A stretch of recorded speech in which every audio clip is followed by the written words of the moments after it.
സഞ്ചാരികളുടെ പറുദീസയായ ഊട്ടിയിലേക്ക് യാത്ര ചെയ്യുന്നവർ പൊതുവെ ചൂസ് ചെയ്യുന്ന ഒരു റൂട്ട് കൂടിയാണ് ഈ മസ്സിനഗുഡി വഴി ഊട്ടിയിലേക്കുള്ള ഒരു യാത്ര.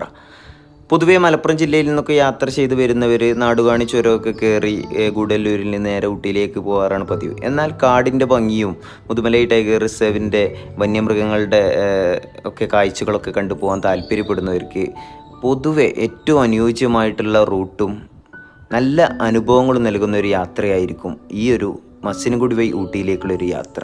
ഒരുപാട് വന്യമൃഗങ്ങളെയൊക്കെ ഭാഗ്യമുണ്ടെങ്കിൽ കടുവ, ആന പോലുള്ള മൃഗങ്ങളെയൊക്കെ കാണാം. ആനയെയൊക്കെ സ്ഥിരമായിട്ട് തന്നെ കാണാൻ പറ്റും. എന്നാലും ഈ മസ്സിനഗുഡിയിൽ നിന്നും ഊട്ടിയിലേക്കുള്ളൊരു യാത്രാനുഭൂതി വളരെ വ്യത്യസ്തമാണ്.